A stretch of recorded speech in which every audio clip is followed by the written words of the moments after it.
नमस्कार, मैं सुभाष शर्मा, आपका वीडियो ब्लॉगर, आपका सोशल मीडिया एक्टिविस्ट, आपका होस्ट और दोस्त सुभाष शर्मा एक बार आपके बीच में फिर से सीधे प्रसारण में उपस्थित हूँ।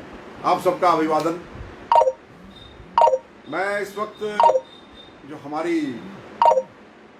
एक प्रमुख ऑर्डिनेंस फैक्ट्री है आयुध निर्माणी रायपुर देहरादून की, उससे मुश्किल से आधा किलोमीटर दूर मेरा निवास है और मेरा जीवन भी आयुध निर्माण की जो फैक्ट्री है इससे मेरा जीवन भी प्रभावित हुआ, इसलिए मैं इसके महत्व को जानता हूँ।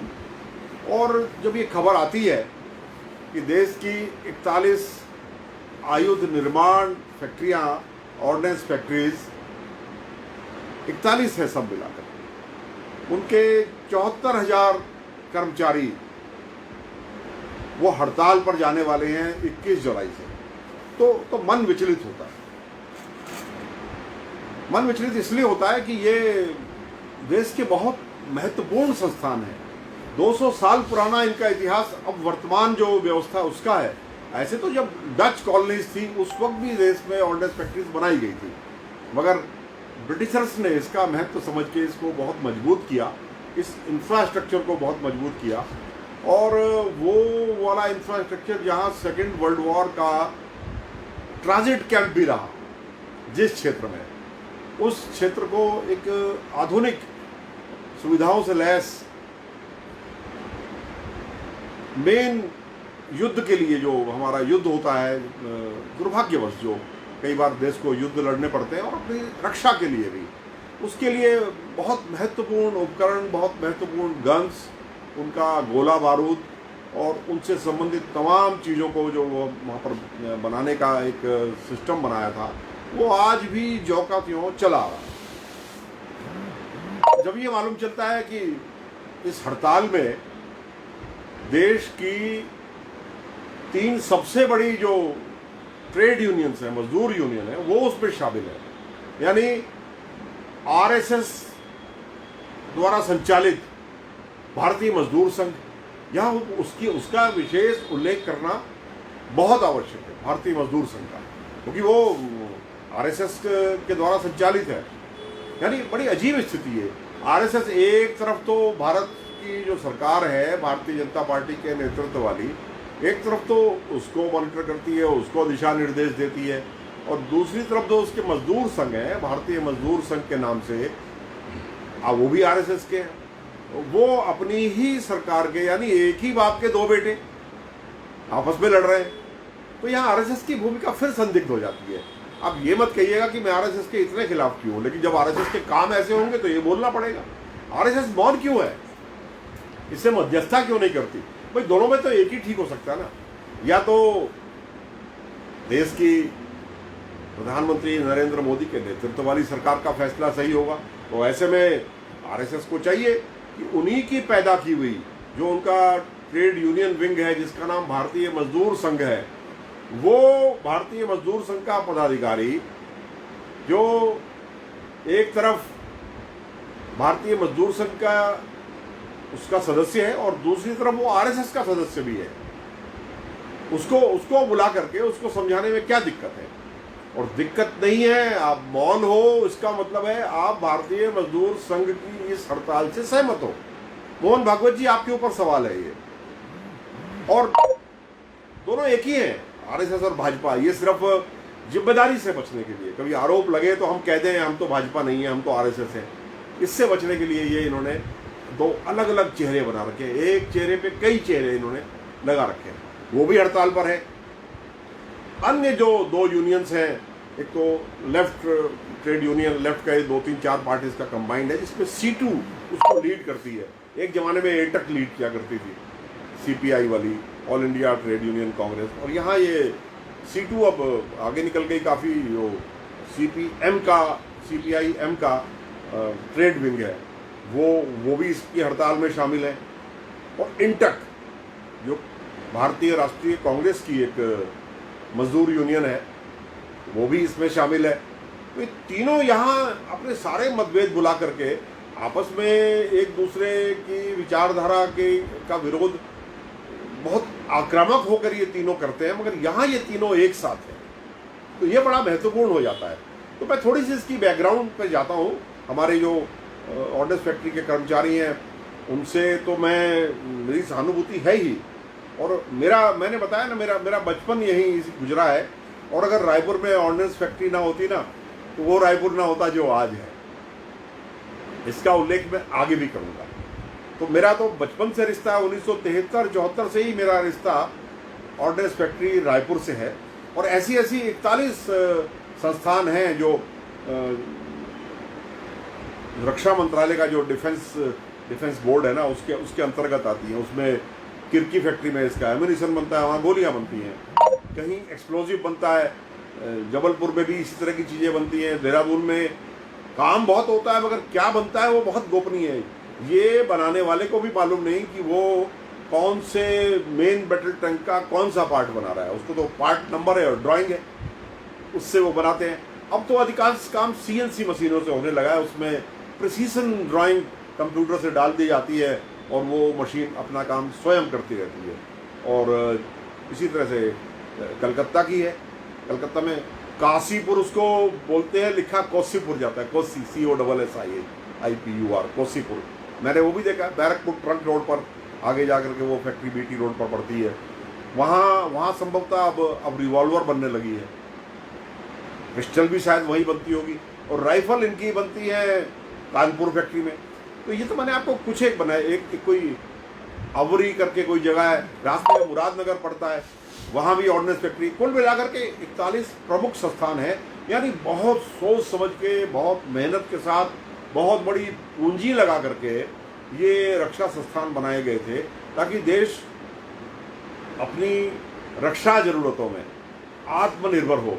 यहाँ तक कि जो डिफेंस फोर्सेस के लिए जो जूते चाहिए थे या जो वर्दी चाहिए थी, उनकी बेल्ट चाहिए थी, और ऐसी बहुत सारी चीज़ें जिनका उल्लेख जनता में नहीं किया जा सकता, आम पब्लिक में इसका उल्लेख नहीं किया जा सकता, वो सब इन्हीं फैक्ट्रीज में बनता था। एक पूरा नेटवर्क था, और उसकी रिक्विजिशन जाती रहती थी, इस फैक्ट्री को गई, उसको गई, आधा पार्ट इसने बनाया, एक दूसरे को सप्लीमेंट करते थे ये सब के सब। और आज ये बीमार हो गए, और 41 जो फैक्ट्रीज हैं इन सबको 7 जोन में बांट करके 7 पब्लिक सेक्टर अंडरटेकिंग्स बनाने का प्रस्ताव आ गया है, और इसके लिए ऑर्डिनेंस भी आ गया। वो अभी आने वाले संसद के सत्र में उसको ये एक्ट बना करके पास कर देंगे। और इसी के साथ जो एक एक्ट और आया यहाँ, मैं उसके लिए थोड़ा सा आज बोलना चाहता हूँ। देखिए भाई, बहुत सीधी सी बात है, भारत सरकार के लोग, इंटेलिजेंस के लोग, पुलिस के लोग मेरा ये वीडियो देख रहे होंगे, मैं सार्वजनिक करता हूँ। आपने उस पर कुछ प्रोविजंस रखे हैं, आपने उसमें हड़ताल ना करने की हिदायत दी है। ऐसी हिदायतें आती रहती हैं। Essential services maintenance act, ESMA उसको बोलते हैं। ये राज्य सरकार के और अन्य हड़ताली संगठनों के ऊपर समय समय पर ये लगता भी रहता है, इसमें कार्रवाई भी होती है। कार्रवाई होने के बाद बहुत कम बर्खास्तगी भी होती है, और अधिकांश जगह पर वो एस्मा की कार्रवाई फिर बाद में समझौता होने के बाद वापस भी ले ली जाती है। आपने उससे ज़्यादा सख्त एक कानून, एक अध्यादेश इसके लिए जारी कर दिया, जिसको संभवतः आप कानून बना देंगे। 21 जुलाई से इन तीनों संगठनों ने हड़ताल का एक नोटिस दिया है। हड़ताल इस बात के लिए कि इन संगठनों को, जो 74,000 एम्प्लॉयज़ का प्रतिनिधित्व करते हैं ऑर्डिनेंस फैक्ट्री के, उनको इस बात का शक है कि ये जो 7 निगम बनाए जा रहे हैं, इसके माध्यम से इन ऑर्डिनेंस फैक्ट्रीज की अथाह संपत्ति, अगर ये सारी संपत्ति ऑर्डिनेंस फैक्ट्री की, सब जगह की, उनकी रेसिडेंशियल एरिया, पूरा उनकी ज़मीन जायदाद, उनका इंफ्रास्ट्रक्चर, अगर इसको जोड़ लेना तो एक छोटा मोटा देश बन जाता है। 41 जगहों पर इतना ज़्यादा इनकी संपत्ति है। ये देहरादून की तो कुछ भी नहीं है। कानपुर और कलकत्ता, कोसीपुर की तो गाँव के गाँव बसे हुए हैं पूरे, बहुत दूर तक इनका, क्योंकि वहाँ पर टेस्टिंग भी होती है ना, इनकी टेस्टिंग भी होती है। जब कोई गन बनती है तो उसकी टेस्टिंग होती है, उसकी रेंज भी चेक की जाती है।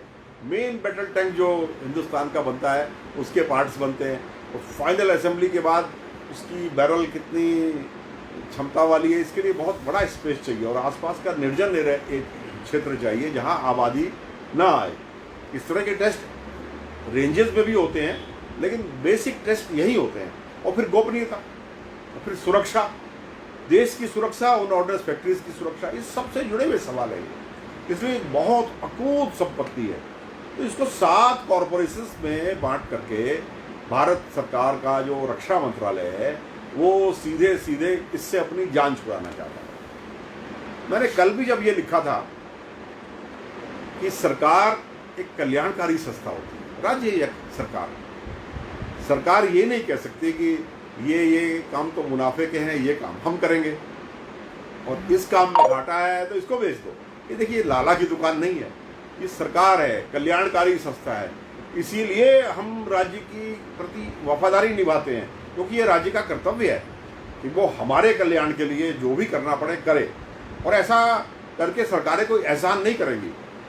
आप आए दिन देखते हैं, और मैंने स्वयं देखा, मैं बहुत सारी विदेशी धरती पर मैंने भी घूमा है। जापान में जब ये खबर आती है कि फला रूट पर सिर्फ एक बच्चा है जो स्कूल जाता है, तो उसके लिए भी ट्रेन चलती है। वहाँ सरकार ये नहीं कहती कि ये घाटा हो जाएगा, एक बच्चे को लाने के लिए इतने तो एम्प्लॉयज़ चाहिए, क्योंकि वो सरकार की जिम्मेदारी है। वो सरकार की जिम्मेदारी है कि वहाँ का अगर एक बच्चा स्कूल जा रहा है तो उसको 40-50 किलोमीटर दूर रोज़ पहुँचाना है, तो सरकार उसको पहुँचाए और उसके स्कूल के समय पर वहाँ पर ट्रेन हो और वहाँ से उसको वापस भी लाए। ये ऐसे अनेकों उदाहरण हैं। हम जाते हैं, यूके में जाते हैं या यूरोप के दूसरे देशों में जाते हैं, वहाँ ट्रेन और बसेस से आप समय मिला सकते हो। जो घड़ी आपके बस स्टॉप पर लगी हुई है, वही घड़ी आपके पार्लियामेंट में लगी हुई है, वही घड़ी जो बस आने वाली है जिसकी आप इंतज़ार कर रहे हैं उसमें लगी हुई है। और जब आप बस स्टैंड पर खड़े होते हैं ना, तो काउंटडाउन दिखनी शुरू हो जाती है कि आपकी जो बस आने वाली थी, उदाहरण के लिए 10:27 पर, तो उसके आने में अब 14 सेकंड रह गए, 13, 12, 11, ऐसे काउंटडाउन चालू हो जाता है और 0 हुआ और बस आपके सामने आकर के खड़ी हो जाती है। लोग कितने? लोग वही 8, 7, 6, 5। तो सरकार अगर ये देखे कि इसमें तो घाटा है, इस काम को बंद कर दें, तो फिर सरकार को कल्याणकारी राज्य का दर्जा भी खोना पड़ेगा। यहाँ ये इसके पीछे का जो फिलॉसफी है, मैं उसकी बात कर रहा हूँ। लेकिन सब मिला करके ये स्थिति है कि आज एक और अध्यादेश ले आए। वो अध्यादेश ये है कि पता नहीं मेरे इस बोलने पर भी कोई पाबंदी हो या कहीं इस वक्त एजेंसीज के कान खड़े हो गए हों। क्या आदेश हुआ कि जो इसको हड़ताल के लिए उकसाएगा उसको 2 साल की सजा हो जाएगी। ये कहा जा रहा है 2 साल की सजा दोगे सिर्फ ये कहने के लिए कि ये हड़ताल हो रही है, ये बताने के लिए। मैं तो आपको बता रहा हूँ, मैं ना किसी को हड़ताल के लिए उकसा रहा, ना मैं किसी को हड़ताल के लिए हड़ताल वापस लेने के लिए कह रहा। मैं यह सवाल उठा रहा हूँ कि भारतीय जनता पार्टी की सरकार का ऐसा कौन सा काम है कि उसी का दाहिना बाजू भारतीय मजदूर संघ, दोनों आरएसएस के बेटे, अगर लिखा जाए Bharatiya Janata party son of, तो राष्ट्रीय स्वयंसेवक संघ लिखा जाएगा, और भारतीय मजदूर संघ सन ऑफ, तो उसमें भी सन ऑफ राष्ट्रीय स्वयंसेवक संघ लिखा जाएगा। जब दोनों के बाप एक हैं तो क्या कारण है? इसलिए यहाँ पर ये सवाल उठना लाजमी है। आप 1 मिनट को बड़े आराम से कह सकते हो कि ये हड़ताल तो जैसा कि आजकल फैशन हो गया, ये हड़ताल तो देशद्रोही कर रहे हैं। आप कह सकते हो कि चाइना से प्रभावित, कम्युनिस्ट कंट्रीज से प्रभावित ये जो C2 है, जो लेफ्ट फ्रंट की जो यूनियंस है वो कर रही है। आप बोलते रहते हो, ये आरोप आप लगाते रहते हो। और कांग्रेस को तो आप पहले से ही आपने डिक्लेयर ही कर दिया कि कांग्रेस की हर बात के पीछे कोई ना कोई विदेशी साजिश होती है। ये फैशन हो गया बोलने का। तो भारतीय मजदूर संघ को आप क्या बोलोगे? और कई जगह तो भारतीय मजदूर संघ की मेजोरिटी है, मैनेजमेंट में BMS यूनियन के प्रतिनिधि मौजूद हैं। तो उनकी हड़ताल पर आप कौन सा आरोप लगाओगे? क्या आपका BMS भारतीय मजदूर संघ भी देशद्रोही हो गया? या मैं आपसे ये सवाल पूछना चाहता हूँ जो ये अध्यादेश लेकर के आए। और यहाँ तक इसमें हो गया कि जो व्यक्ति कोई भी संस्था या व्यक्ति ये हड़ताल करने वाले लोगों की आर्थिक मदद करेगा, हाँ ये लिखा गया है, उस पर बहुत भारी जुर्माना होगा। संभवतः 2 लाख रुपए तक का है, 7 लाख रुपए तक, कुछ लाख रुपए में वो जुर्माने की रकम है। क्या क्या कहना चाहते हैं? ये कर्मचारी बहुत अच्छी तनख्वाह पाते हैं। मैं बता दूं देश को कि डॉक्टर मनमोहन सिंह की सरकार में जब ये वेज रिवीजन हुआ था, पिछला जो वेतन आयोग आया था, उस वेतन आयोग में इनको बहुत अच्छी तनख्वाहें मिल गई थी। उन्हें किसी की मदद की जरूरत नहीं है और उनके चंदे से ही इनकी ये यूनियन चलती हैं। और इनकी हड़ताल कहीं बाजार में नहीं होती, ये हड़ताल अपने गेट पर ही करते हैं। ज़्यादा किसी दिन सांकेतिक अपने ही आसपास का चक्का जाम करते हैं, इससे ज़्यादा नहीं करते ये लोग। ये इनकी हड़ताल से आपको परेशानी हो रही है, अगर वो अपने गेट पर भी इसकी हड़ताल कर रहे हैं तो ये सबका मौलिक अधिकार है। मुझे उम्मीद है कि कहीं ना कहीं इसमें कोई न्यायालय इसका संज्ञान लेगा और कहीं ना कहीं आरएसएस का ऊपर से डंडा पड़ेगा इसमें, क्योंकि ऐसा कैसे हो सकता है कि कोई आदमी अपने मौलिक अधिकार, उसको ये कहा जा रहा है कि कल तक आप भारत सरकार रक्षा मंत्रालय के एम्प्लॉई थे और अचानक आज आप उसके एम्प्लॉई नहीं रहे, अब आपका मालिक दूसरा हो गया, एक कॉरपोरेशन हो गई। फिर यहाँ ये शक होता है कि प्रॉपर्टी इतनी बड़ी थी कि कोई एक पूंजीपति घराना उसको ले नहीं सकता, इसलिए इसको 7 हिस्सों में बांटा गया। ऐसा वहाँ की कर्मचारी यूनियनों को शक है। मैंने पूरा स्टडी किया, कुछ कर्मचारी यूनियन के पदाधिकारियों से मैंने बातचीत भी करी। उनका कहना है कि अब ये 7 बन गए, अब ये कुछ चहेते उद्योगपति पूंजीपति हैं जो पिछले दिनों जाने अनजाने बिना योग्यता रखे कोशिश कर रहे हैं, डिफेंस की जो प्रोडक्शन लाइन है उसमें घुसने की कोशिश कर रहे हैं और वो विवादास्पद है। तो उन लोगों को एकोमोडेट करने के लिए क्या इसको 7 हिस्सों में बांटा गया, ऐसा शक है। हो सकता है आपकी मंशा सही हो, लेकिन बाकी जो आपने कॉर्पोरेटाइजेशन अभी किया और विभागों का, उसकी रिपोर्ट तो इतनी अच्छी नहीं है। आपका इतिहास तो इतना अच्छा है नहीं कि आपने कहीं करके दिखाया हो। ये संचार निगम बने, अलग अलग BSNL बन गया, भारत संचार बन गया, तो आज तो साफ ही दिख रहा है कि ये सब बेचने के लिए आपने किया। ये तो क्लियर, बड़ा स्पष्ट नजर आ रहा है। और एक एक करके ये जा रहे हैं। इनकी संपत्तियां, इनके टावर, इनके जो ट्रांसमिशन लाइंस हैं, इनका जो ब्रॉडबैंड स्पेक्ट्रम है, वो सब नीलामी हो रही है। तो ये सब इसीलिए किया। तो निगम बनाने से तो कोई फायदा नहीं हुआ ना। निगम बनाने से प्राइवेट प्लेयर्स के लिए विंडो खुल गई है। तो अगर कोई ऐसा इरादा है तो स्पष्ट बोलिए, उस पर बहस कराइए। अगर आपका इरादा इसको प्राइवेट को देने का है तो स्पष्ट करिए, धोखा मत करिए। यहाँ मुझे इस बात पर आपत्ति है। मैं जब रायपुर की बात शुरू में कर रहा था, मैं आपको बता दूं कि जब एक इतना बड़ा, इतना महत्व का सरकारी संस्थान किसी क्षेत्र में आता है ना, तो खाली कुछ लोगों को रोजगार नहीं मिलता, वो पूरा क्षेत्र, उसके आसपास का पूरा क्षेत्र ही विकसित हो जाता है। वो अपने आप में टाउनशिप बन जाता है। मैंने इसको बहुत पहले से देखा है, लगभग मैं कह सकता हूँ आज 48 साल से मैं भी इस क्षेत्र को देख रहा हूँ। और मैं ऐसे लोगों को जानता हूँ जो पिछले 70-75 साल का इतिहास यहाँ का बताते हैं, और मैंने स्वयं देखा है। मैं आपको बता दूँ कि ऑर्डिनेंस फैक्ट्री यहाँ आई, यहाँ लोगों का इनफ्लो बढ़ा, उसके बाद भी ये कुछ दबंगों की कर्मस्थली बन गई थी। इसके आसपास का एरिया, यहाँ कुछ लोगों की आपसी रंजिश, कुछ लोगों की दबंगई, पुराने वो गैंग थे, उनका नाम यहाँ लेना उचित नहीं है, लेकिन यहाँ ये उनकी कर्मस्थली थी। यहाँ कोई आना पसंद नहीं करता था, यहाँ बसना तो दूर की बात रही। बहुत पुराने जो यहाँ के निवासी थे, उनके अलावा यहाँ कोई नया आदमी शाम 5 बजे बाद आने से डरता था। तो ये ऑर्डिनेंस फैक्ट्री है और डिफेंस के दूसरे प्रोजेक्ट्स हैं जिसकी वजह से इस क्षेत्र का विकास हुआ। और ये एक टापू था। उधर अगर रिस्पना का जो पुल है वो नहीं था, इधर सौंग में पुल नहीं था।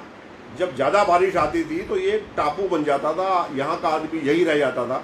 वो उधर परवादून नहीं जा पाता था और यहाँ का आदमी शहर नहीं जा पाता था। 3-3, 4-4 रोज तक बहुत भारी बारिशें होती थी, पानी चढ़ जाता था।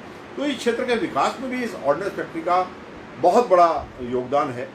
और आज ये एक ग्राम सभा, उस ग्राम सभा की 6-8 ग्राम सभा और बनी छोटी छोटी, और आज ये नगर निगम का प्रमुख हिस्सा हो गया। आज ये अपने आप में एक विधानसभा है। एक समय ये पूरी विधानसभा, जो उसको मसूरी विधानसभा कहते थे, उसका छोटा सा हिस्सा भर था रायपुर, आज अपने आप में विधानसभा बन गई रायपुर। तो ये इतना बड़ा योगदान ऑर्डिनेंस फैक्ट्री का है। खाली ऑर्डिनेंस फैक्ट्री नहीं, जहाँ कहीं भी इस प्रकार का कोई एक बड़ा संस्थान है, जैसे ओएनजीसी आई तो कोलागढ़, राजेंद्र नगर और उधर प्रेम नगर तक का पूरा क्षेत्र, गढ़ी कैंट तक का पूरा क्षेत्र इससे मिला हुआ, और पूरे शहर की इकोनॉमी बदल गई। हरिद्वार में BHEL आया तो उसने हरिद्वार को तीर्थ पुरोहितों और पंडों से के शहर से एक बहुत बड़े आधुनिक शहर में बिता दिया। जिला सहारनपुर की तहसील रुड़की की उप तहसील हरिद्वार, जिसका पटवारी, तहसीलदार, नायब तहसीलदार सब रुड़की बैठता था, मैंने वो जमाना देखा है। और आज वो अपने आप में एक जिला बन गया, एक महानगर बन गया। विश्व की सबसे बड़ी जो तीर्थ स्थल है उनमें से एक में उसका नाम आता है BHEL की वजह से, क्योंकि वहाँ पर भारत हेवी इलेक्ट्रिकल्स लिमिटेड वहाँ फैक्ट्री बनी। तो ये पब्लिक सेक्टर अंडरटेकिंग्स या इस तरह के कोई बड़े औद्योगिक इस तरह का कोई संस्थान आता है तो उससे पूरे क्षेत्र का विकास होता है। ये यहाँ बहुत महत्वपूर्ण है। तो इसको आज शंकाएं हैं अगर कर्मचारियों के मन में, तो उनको एड्रेस किया जाना चाहिए, उनको दूर किया जाना चाहिए। 21 तारीख को वो हड़ताल कर रहे हैं। हड़ताल कोई भी व्यक्ति है उसका आखिरी हथियार है। मैं तो यही चाहता हूँ कि हड़ताल ना हो। मेरे तो अभिन्न मित्र हैं, उनमें कर्मचारी भी मित्र हैं, मेरे रिश्तेदार भी हैं, और उनके यूनियन के जो प्रेसिडेंट्स हैं, उनके पदाधिकारी हैं, वो भी मेरे मित्र हैं। और मैं उनके कितने ही कार्यक्रमों में ऑर्डिनेंस फैक्ट्री के, चाहे यूनियन के हों, चाहे दशहरा कमेटी के हों, चाहे अन्य सांस्कृतिक कार्यक्रम हो, मैं तो सब में जाता रहता हूँ। मेरा बड़ा लगाव है इनसे। और अगर इतना बड़ा एक संस्थान बीमार होगा तो उसकी तकलीफ होगी। तो ये कोई एक छोटी मोटी बात नहीं है। 41 संस्थानों के 74,000 कर्मचारी, 74,000 कर्मचारियों का मतलब आप जानते हैं, सीधे 74,000 परिवार। और परिवारों का मतलब है अगर 5-6 भी एक से जोड़ लें तो 4.5-5 लाख तो ये लोग हो गए सीधे जो यहाँ के एम्प्लॉइज़ हैं। और इस पर निर्भर इनका जो वेतन आता है, उससे जो खर्चे चलते हैं, उससे कम से कम 10 लाख लोग और छोटे दुकानदार, सब्जी वाले, नाई, धोबी, दर्जी, ट्रांसपोर्ट वाले, दुकानदार जो सामान बेचते हैं, दूध वाले, ऑटो रिक्शा वाले, इन सबका जीवन यापन भी इन्हीं परिवारों पर होता है। ऑर्डिनेंस फैक्ट्री से तनख्वाह मिलती है तो इनका जीवन चलता है। यानी 15 से 20 लाख लोगों का जीवन यहाँ प्रभावित होने जा रहा है। तो इनकी सुनी जानी चाहिए। मुझे बड़ी सहानुभूति है ऑर्डिनेंस फैक्ट्री के हमारे जो साथी हैं, कर्मचारी हैं। मुझे उम्मीद है कि हड़ताल से पहले कोई समाधान निकल जाए या आपको सरकार समझा ले। जरूरी है कि इन यूनियंस को कॉन्फिडेंस में लिया जाए। मैं इसी उम्मीद के साथ कि देर सवेर इसका सही रास्ता निकलेगा और कहीं ना कहीं इसमें ये जो एक अनप्लेजेंट सी सिचुएशन आज पैदा हो रही है, ये अवॉइड हो सकेगी, इससे बचा जा सकेगा। इन्हीं शब्दों के साथ मैं सुभाष शर्मा इतनी देर तक मेरे साथ जुड़े रहने के लिए आपका बहुत बहुत आभार प्रकट करता हूँ। नमस्कार।